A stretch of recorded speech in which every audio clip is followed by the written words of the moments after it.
Welcome to the Community Hotline for the community, by the community. I'm your host, Bob Fang, and today we have Mr. Joshua.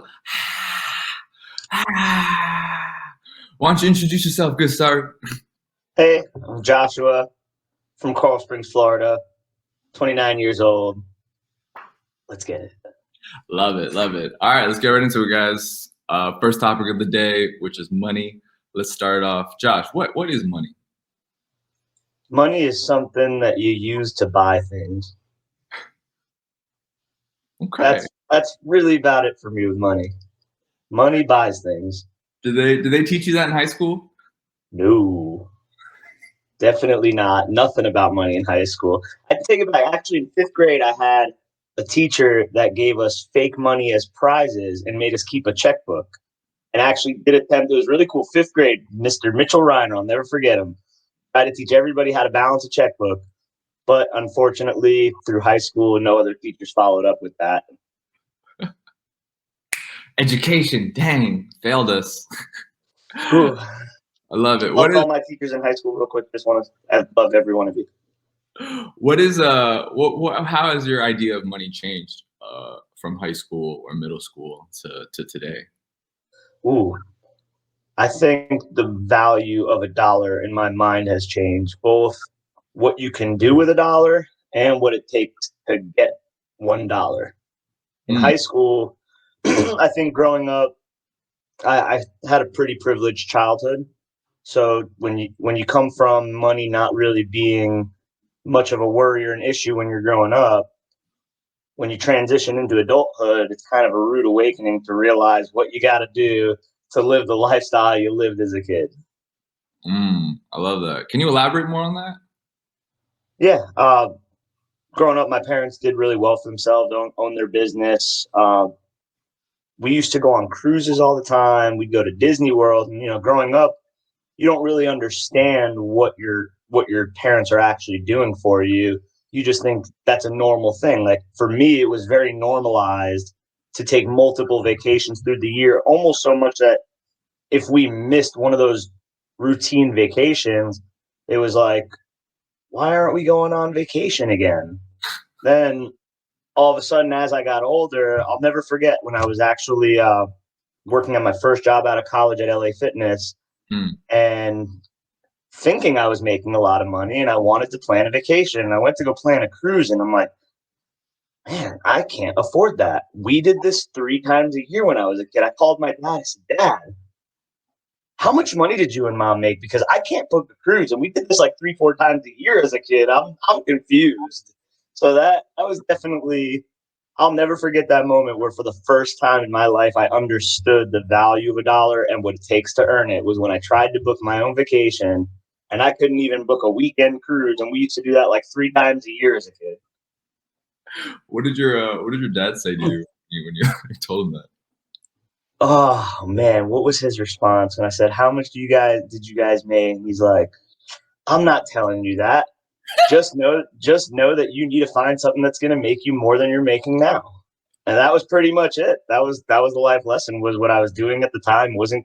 It was a good stepping stone for me, but it was definitely not what I needed to be doing to live the lifestyle I wanted.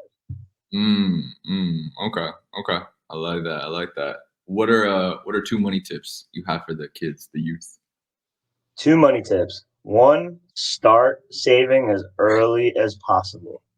Like as early as humanly possible. If you're 12, 13, 15, 16 and you're working, that's the best thing. Give every penny you have to your parents and make them put it in some sort of saving. Let them manage your money for you. I'm so serious. Save as early as possible. And the other tip is let your parents save it for you. I wish I would have done that when I was a kid. I actually here's a cool little story about money. Growing up, from my grandparents, we never got like real birthday or holiday gifts as kids. We always got t-shirts, pants, and an envelope. And in that envelope, there was always $100 check. Every birthday, every gift I ever got from my grandparents growing up was $100 check. And you'd open the envelope, you'd see it, you'd get excited. Thank you, Grandma, for the $100. And she would look at you and say, "Go give it to your mother." give it to my mother. It's my gift. She said, no, give it to your mother. So over time, what my mom would do for me and what her sister did for her kids. My mom's one of 3 kids. They all did the same thing for all of us. They took that $100 check and they put it into stock. And for my first 10, 15 years of my life, $100, $200 a year for birthday and holidays would go into Duke Energy stock. Over time, for myself and my sister, that stock money from them building the savings and stocks from the time we were born, by the time I was 18, 19, it turned into 20 grand, a little bit more. Now, got in a little trouble when I was 19 and that helped. So I was grateful. My sister, on the other hand, ended up fresh out of college with no job and was able to buy a townhouse. So when I say start saving early, I mean, my sister had no business buying that townhouse, but she was able to do it. That was a good move, getting into real estate. Really cool. Really cool. Yeah. Wow. What was this little trouble you got into at 19 that you needed the money for? Little position charge. You want to talk about it? I got caught smoking pot. Oh, okay. Yeah. Over in FSU? Yeah, it was a weird story. I had a really like trashy random roommate that was doing all sorts of drugs and hanging out with all sorts of bad people, and he got evicted. He got booted out, and then a couple undercover cops showed up looking for him actually, and I had his weed, so. Man, well, you know what? Now you're on the West Coast. I think there's a cannabis shop in Vegas. On every corner. On every corner. On every corner. How does that make you feel, man? Like that you got into trouble back in the day, Dude. and now it's like, yo, it's everywhere. It's legal. You're tapping into a sensitive topic. I like it. No, that was not a good time for me, man. First of all, I got taken advantage of by the police. They knocked on my door, asked if they can come in. I said, with a backpack on my back, I said, no, I'm going to class. And they pushed the door open, walked into my apartment and said, don't worry, this will only take a minute. And within a minute, I was under arrest. It just said, they're like, Brendan's not here. You said he got evicted. It reeks of weed, so show us where it is or we're going to find it. And I'm like, okay. Went through a felony drug court program where out of the 25 people that were in the program, I was one of 3 that got caught with cannabis. The only other 2 people that got caught with cannabis got caught shipping edibles across the country and got caught with 10 plants. The rest of the people were shooting up heroin, had prescription drugs on them. Like, a lot of these people really were in that place where it was like they were either going to rehab or going to jail. Like, they really needed that program. For me, though, I was stuck in this situation of like, I got caught with a little bit of pot in college, and then I was stuck in this program. But the positive side of it is that it was literally a get out of jail free card for me. It's a pre-trial program. They wiped my record clean, completely expunged it, and now if I apply for jobs or if I apply for housing, I not only put no, I've never been arrested on my applications. I actually had it come up once, and my last apartment, I got declined for a lease because of it. Sent them an email like, hey, this is my paperwork. You guys should not have access to that information. That is completely expunged. You need to get rid of that from your records. They reversed the approval, allowed me to live there, and completely got rid of all that record. Crazy. It was a pretty crazy time for me. That was a very, very tough time for me because I was in a weird thing that I probably didn't belong in. Maybe if I was in a different part of Florida, it would have been handled differently. But in Tallahassee, it's a little more tough up there. Got it. Well, speaking of all these moments, what are 2 defining moments in your life, and how did they impact you? I know you probably mentioned a few, but yeah, keep on sharing. I love it. 2 define. I don't it's interesting. As tough as that was in my life, I wouldn't call that a defining moment in my life, other than the fact that it taught me like what I can really put up with in my life. Because that was not a fun. It was a total of 18 months. That was not an easy, especially when you're 19 at FSU. Which, by the way, yeah. Um, Two defining moments. One would actually be, I would say, getting out of my shell and starting in sales. Actually, when I first got out of college, I went into LA Fitness for a gym membership, and I had like $20 in my bank account, so I couldn't afford a gym membership. I just thought maybe I could get, I don't know what I was thinking. And I'm haggling these guys for like, after like 30 minutes, they kicked me out. They're like, dude, you got to go. Like, we don't, they're like, we don't haggle like this. This isn't car sales. It's a gym membership, dude. Like, and I was like, all right, whatever. And as I'm walking out, they're like, but if you want a job, and I'm like, do I get a free membership? And they're like, yeah. And I'm like, all right, cool. I'm hired. Let's go. Dude, that turned into a 4-year career there where I worked my way up into general management. I went from bottom level minimum wage sales employee to Mm. sales manager in 6 months to GM. And I'm like, man, that was pretty cool. Like, looking back, had I not tried to go in and get that membership, I would have never gone to LA Fitness. Had I never gone to LA Fitness, I wouldn't have met a lot of the people that I'm like really involved with and really close with now in my life. So going to LA Fitness was definitely one of my defining moments.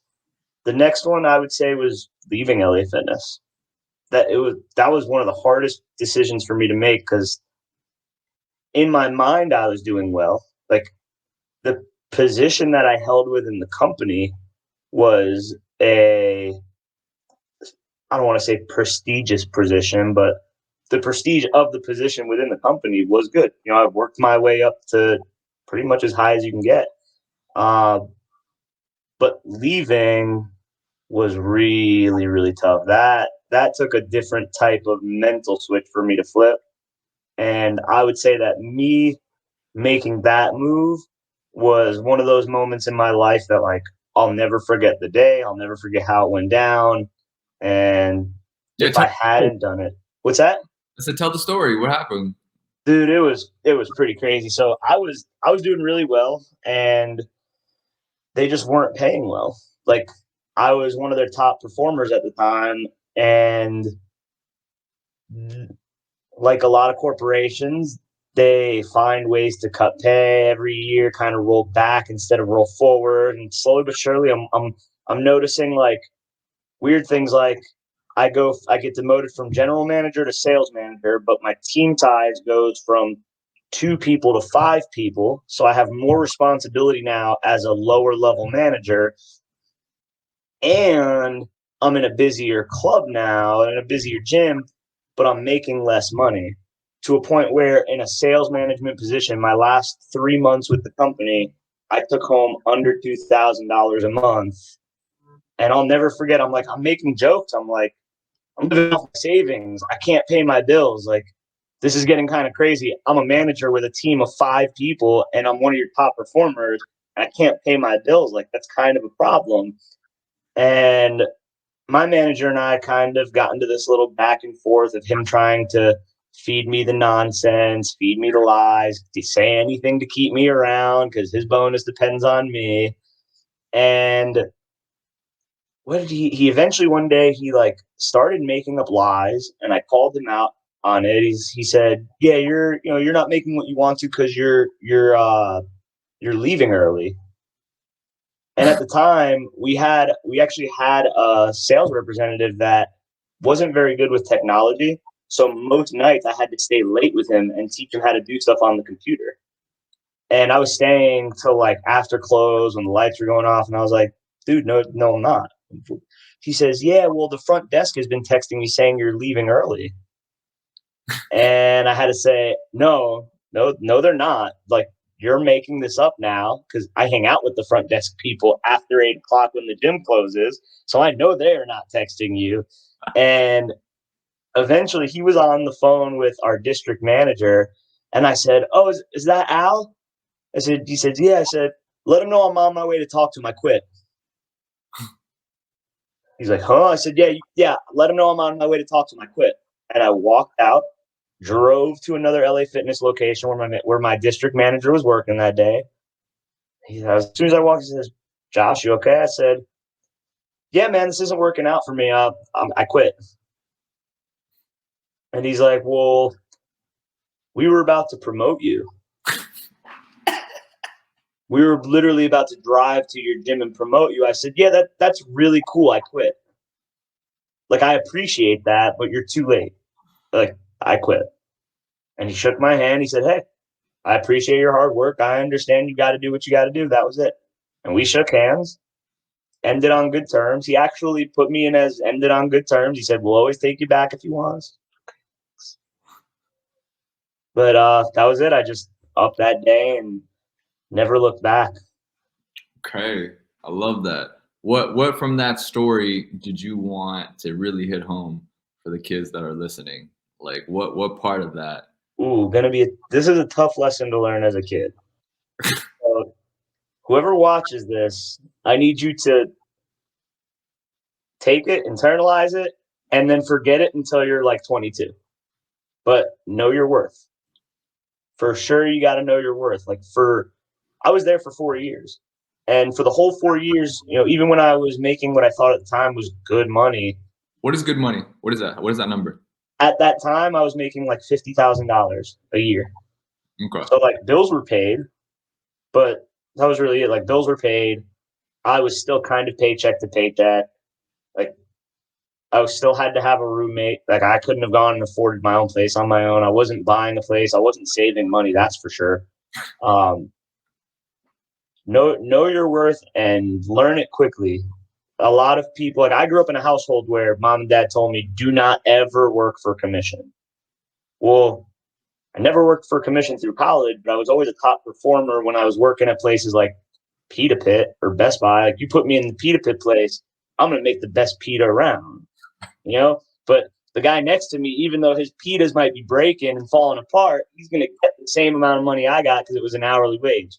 So I went into commission, and that was where I learned that idea of knowing your worth. Where I'm like, I'm looking at how much revenue I'm driving in for the business and then looking at what I'm being paid, and it didn't correlate properly.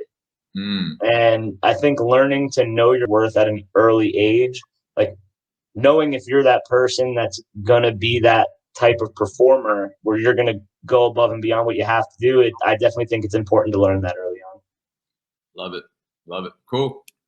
Education, topic number 2. That was a long money topic, but I felt like it was important. Thank you for sharing. Yeah. Education. Who were you in high school? Who was I in high school? Yeah. Ooh, I was a good kid. I was a bit of a goofball, like for sure goofy. Um, I don't know how to answer that. Who was I in high school? I was Joshua Michael Polikoff. That's who I was. Friendly guy. I feel like I kind of knew almost everybody in high school, like at least by a first name basis or like by who they were. Wasn't like coolest kid in high school or anything like that, but like I feel like I was like pretty involved with people in general. Mm. Okay. I love that. What were some challenges you faced personally in high school? Like 2 struggles. I think one of them was taking school serious. It came it came pretty easy to me my first like you know it was one of those things where like I got through my first all the way up until like 10th grade, 11th grade of high school where like I didn't study. I barely did the homework, but I'd go in for the tests and I'd get A's and B's. So I was like, okay, well, if I can get A's and B's, why am I going to do the homework? Isn't the whole point of the homework to learn how to get A's and B's on the tests? So I'd be that kid that was getting zeros on the homework and still able to manage like a B in the class. And I was happy with that. I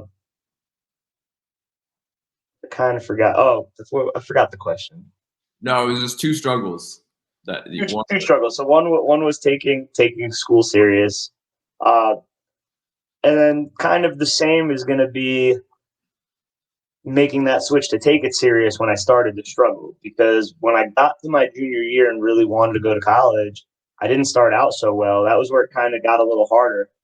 And I remember one of my defining moments in high school was actually when we used to go to Barnes and Noble and study at Barnes and Noble. If I didn't do that, if I wasn't at Barnes and Noble studying that year, Mhm. I would have never gotten into college. Like, no chance would I have gotten into college. So the struggle was for sure learning to go from focusing my whole life on wanting to be like an athlete to actually becoming a student and cracking down, going every day. Well, we were at Barnes and Noble, what, like 4 hours a day sometimes, studying 4 or 5 hours a day for like 2, 3, 4 days a week, to a point where I actually got kicked off the volleyball team because the volleyball coach thought that I was skipping volleyball. It was off-season volleyball. They're like, "Yeah, let's go run laps for volleyball," and I'm like, "No, I got to go study. Sorry." And I'll never forget, she kicked me off the team because she thought I was skipping practice and told everybody I was skipping practice to go smoke pot. And I was with you at Barnes and Noble the whole time, and she didn't believe me, and she kicked me off the team because of it. So yeah, that was a pretty difficult transition for me, was becoming an actual student and then like getting people to believe me that I was being a student. Wild, man. Wild, wild. Do you think kids these days they go through like the same issues and challenges, or do you think it's a little different? I think it's very different because specifically of the situation right now with schools. Obviously, COVID has completely changed the world. So it's kind of it's really, I think it's almost tough to understand what kids are going through because we never had to, like, imagine being a kid and having to wear your mask to school, or having to even go through that vision of your parents allowing you to go to school. Like, they don't have much of a say in it right now. And I don't know what the schools are doing right now. I don't have kids, so I'm not really that, like, last I saw it was like they had to have dividers up at their desk or something, if I'm not mistaken, like face shields, is that right? Do they have Uh, that stuff? yeah, it depends. I mean, they're doing like 50-50 right now, like 70-30, like half. Yeah, so it's a whole crazy. I don't really. I think the whole system is gonna, whether we try to make it happen or not. I feel like there's gonna be changes naturally made because of the way that the world is changing. I think their problems right now are problems that we never even dreamed of having to go through. Mm, mm. Do you feel like you're, I guess, would you rather be a kid now, or would you rather, continue on the life path that you are going on? It's funny that you asked that. I was looking at a meme the other day, and it was somebody holding two pills. It said, "You take the blue pill, and you fast forward to age whatever, I think it was like age, you fast forward 20 years but with 50 million dollars in the bank. Mhm. But they fast forward 20 years and have $50 million in the bank, or would you take the red pill, and the red pill will make you go back to being 10 years old again, but with all the knowledge that you already have?" And it's a tough one to answer. I don't know. I genuinely don't know, because I'm like, okay, well, if I could fast forward and avoid all the stress that you have to go through, that Mhm. sounds kind of cool. But like, I genuinely love that process. I feel like once you fall in love with the process of getting to where that blue pill takes you, the red pill really becomes the better one, because you get to actually go through that process of getting to where the blue pill takes you. So would I go back? Possibly, probably. Okay, That'd be okay. cool. Yeah, you wouldn't let those cops in. You wouldn't be home that day. Dude, I would know my rights. What's crazy? You know what's crazy too is years while I was still in the program. This is, I know a little sidetrack, but while I was still on the program, there was a night that one of my roommates was getting ready to drive back to Florida, and he got the bright idea to smoke in the apartment before he left. And at the time, our landlord was not really fond of one of my one. We had three roommates, So our landlord one night, trying to get one of my roommates in trouble, sends a cop to our apartment and tells him that there was smoking going on. Cop comes and knocks on the door. This is the second time this happened, by the way. Cop comes and knocks on the door, and this was, I should also mention, these were two friends. I actually knew these guys. This wasn't like the random roommate situation, but cop knocks on the door at like, it was pretty late, man. It had to be like 10, 11 o'clock at night. And I opened the door, and his reaction is, whoa. Says same thing the other guy said. He goes, show me where it is, and we don't have any problems. And I'll never forget, I looked at this guy and said, show you where what is? He said, the weed. Dude, your apartment reeks. Just show me where it is, and we won't have any problems. And I said, no. I said, I'm not going to show you where it is because there's nothing to show. And he goes, so can I come in and look around? I said, absolutely not. No, you can't. And he said, I'll never forget. He just looks at me and he goes, okay, have a good night. And he walked away. And had I known that it was really that, had I known that you could be that stern about it, that other situation would never happen. Because I said the same thing. I said no, and they just forced their way in. That was my cue to be like, yo, out.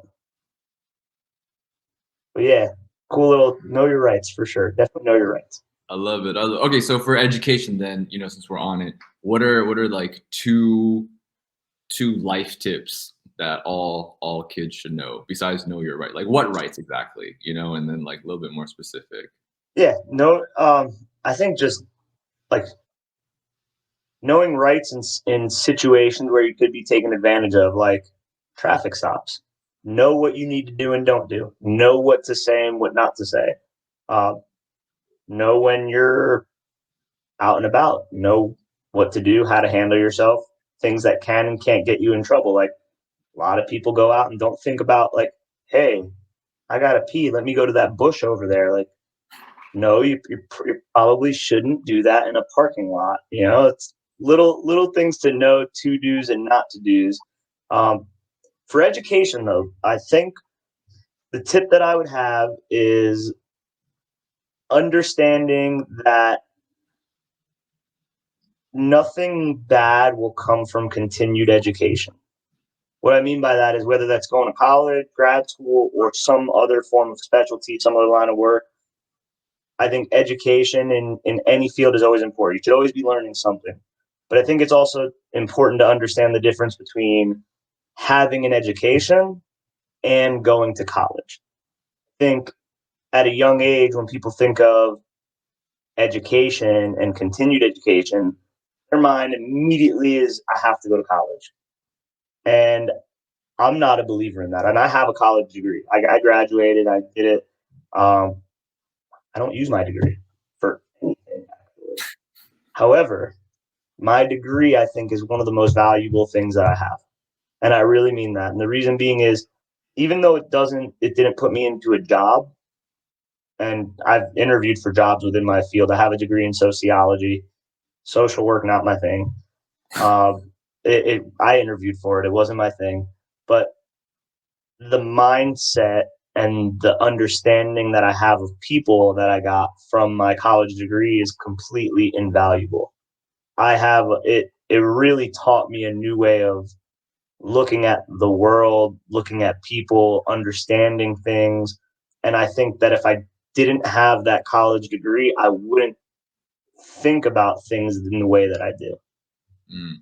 Okay. I love it. Powerful. All right. Last topic of the day. Love. What is love? Ugh. Love is indescribable. Man, what is love? Ooh. I think love is kind of one of those things, kind of like trying to explain the soul.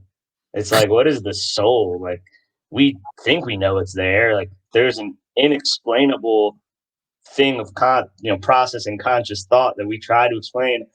I feel like love is kind of the same way. I don't have a definition of love. It's like you don't know what love is, but you know when you're in love. Like, for sure you know when you're in love, but then when somebody says, "What's that feeling?" you're gonna go, I don't know, my heart beats fast and it's sweaty and my hands start to shake a little bit. That's love. I love that. Who was your first love? Oh man, you're gonna embarrass me. She's married now. I think with kids. Okay. All right, that's as far as you want to share. Got it. You know what? We don't gotta go that No, far. dude. So We don't gotta go that far. it's such a perfect question, dude. So her name is Rosie. And I know that if she watches this, she would already know that that was going to be the answer because up until we were like, oh man, how old was I in when I was going to the Hebrew school? I had to be told we were like 11 or 12. There were like weird bets on us getting married, and we were like so in love, and from like preschool on. That was my first love. Yeah, her name was Rosie. I won't say the last name. Got That way it. people don't go being weirdos. Got it. Got it. And then no, that's important. What I think for me, going back to the like with kids and everything, usually like the love that we have for our parents, like there's many different types of love, right? There's like the love that you have for like a significant other, your sibling, your parents, your friends. And I think going through school, a lot of kids, their parents say they love them or the parents don't say they love them. And then there's like that, like I talk to a lot of kids that basically have a hard time communicating with their parents. Like, oh, I can't talk to my parents. I can't talk to my dad. I can't talk to my mom. They don't listen to me. Da da da da. You know, did you ever go through that? And like, how does that? How do we resolve that situation? Does it get easier? It Yes and no. So I've definitely gone through that. I think everybody does. I think that the uh, it's up to the parents to create a comfortable and safe environment. And I think a lot of the problem is that most parents have that idea of I'm the parent, what I said goes, my way or the highway. I'm right because I'm the adult. Like, how many times do we hear that as kids? You'd say, why, mom, why? Because I'm the parent and I said so. Well, that's just teaching your kids that they don't have the freedom to think for themselves. Maybe if if you have a situation like that where your child doesn't feel comfortable coming to you to talk about things, I think that that's a barrier that the parents are actually putting up, not that the child is putting up. Because the only reason the child isn't going to want to talk to you about things that are important is something that happened in the past with your last conversation, that they're thinking of a last experience like, oh, I told my parents this and they reacted like that. I don't want to have that same reaction, so I'm not going to tell them about this now. And I think that boils down to the parents, and usually it's that simple. Parents think that whatever they say goes.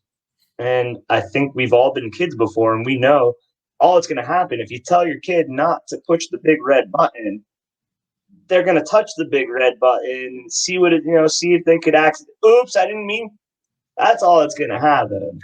So I think learning to have that open line of communication kind of fixes that problem, and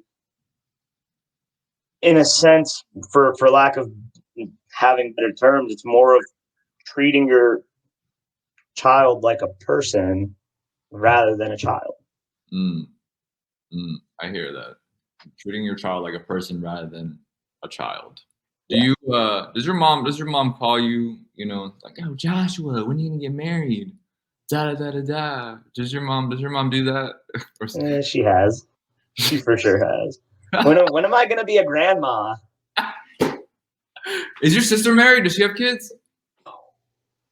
No? No, definitely not. Yeah, no, not yet. Okay, so your mom's probably super like anxious then. Yeah, How do you, mom wants to be grandma. how do you deal with that? Actually, she I have to admit she's been pretty supportive over the years. Uh I think she wants to see us have children. But over the last years, I think she's kind of realized that neither of us are in that point of life where we want it or are ready yet. Mm, So she doesn't pressure us actually. okay, okay. Yeah, she's pressured me about buying a ring before, that's for sure. I think my whole family has. But no, she's pretty understanding. She knows that neither of us are ready, and she's logical enough to know that it wouldn't be fair to bring a child into the world while we're still both early on in our careers and getting ourselves settled. Got it. Got it. Are you dating anyone right now? Man, that's a tough question. I don't want to talk about it. Yeah, that's a tough one. Okay. We'll have to ask her. We'll ask her. What? Yeah, Can you yeah, explain? we'll have to ask her. Can you explain the situation without mentioning any names? Yeah. I mean, I've been in a relationship for 4 years and some change, and she bought a house recently in Florida. I moved to Vegas, so we got to ask her. Yeah, we'll see what she says. Okay. Okay. Okay. Did you guys talk about it before you moved to Vegas? You know, So wait, you're like on Friday you got off of work. On Monday you're like, hey babe, I'm leaving for Vegas. no, it was more of like on Friday. I got off of work and was like, "Hey, I got approved for an apartment in Vegas, so I'm gonna go." And she was super supportive. Um, we she actually like it was a career move. It actually wasn't a like a social move or relate. It actually had nothing to do with any of that. It was more of the career opportunity here versus where I was so tremendously different that I had to make that move, like for several reasons. Um,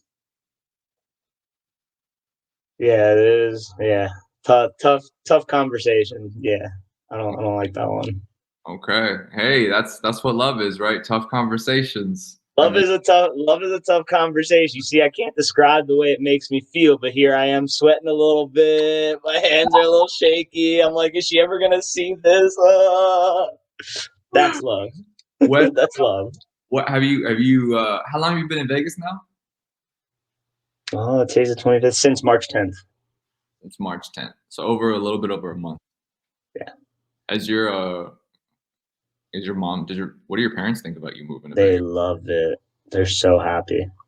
They've wanted me to do this for so long. They knew that I was kind of feeling like stuck in my ways back in Coral Springs. You know, I've lived in the same city, same town my entire life. I'm like, yeah, I went to college. I spent 5 years in Tallahassee. Whoop de doo. Like, cool. That's not moving away from home. People miss that misconception of like going to college and moving away from home are two very, very different things. Because you go to college, but when you have 3,500 kids from your high school that went to the same college, and all the kids from the neighboring high schools all go to the same college, it's like, okay, yeah, you're living 400 miles from home, but all the people that you know from your hometown are in the same place.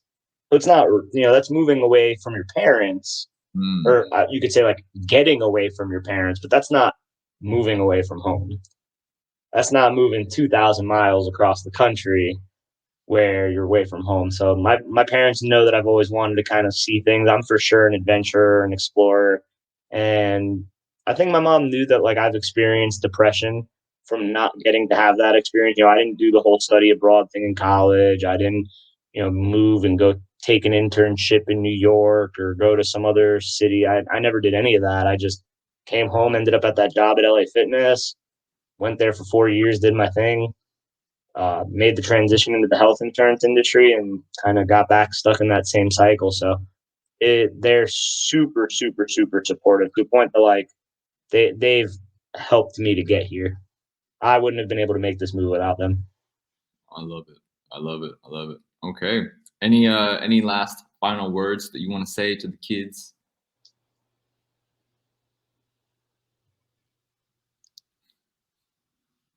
Be good.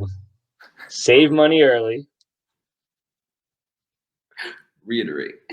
Yeah, start saving money early. Don't let the current social constructs dictate the rest of your life. Don't be scared to question things and question other people. And stay happy. Do what makes you happy.